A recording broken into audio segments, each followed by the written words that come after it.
Let's take a step into one of the darkest, most terrifying chapters in American true crime history.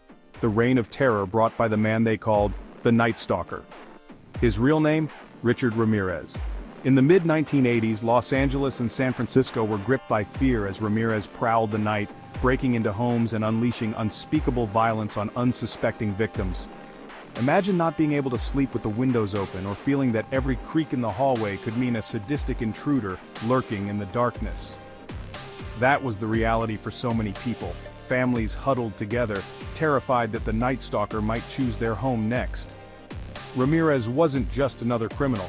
He was a predator who showed no mercy. He attacked men, women, and even children, often using multiple weapons, taking out his victims as they slept. One night, he'd break into a quiet suburban house, shattering the peace with brutal violence. The next, he'd target an apartment in the heart of the city, leaving behind scenes of horror, blood-stained rooms, traumatized survivors, and families torn apart. He left behind a trail of fear, confusion, and unimaginable pain. What made him even harder to catch was his randomness. He struck at any hour, in any neighborhood with no clear pattern. No one felt safe, because no one knew if they'd be next. He snuck into homes under the cover of darkness, sometimes having his way with female victims before killing them, other times leaving survivors with lifelong scars, physical and emotional. His crimes stretched from June 1984 to August 1985. But for those living through it, every night felt like an eternity of terror. The entire city was on edge.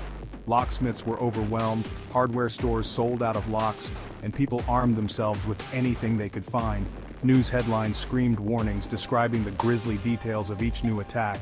The police raced against time, desperate to end the nightmare, but Ramirez always seemed one step ahead. But here's the thing. The Night Stalker wasn't as invincible as he thought.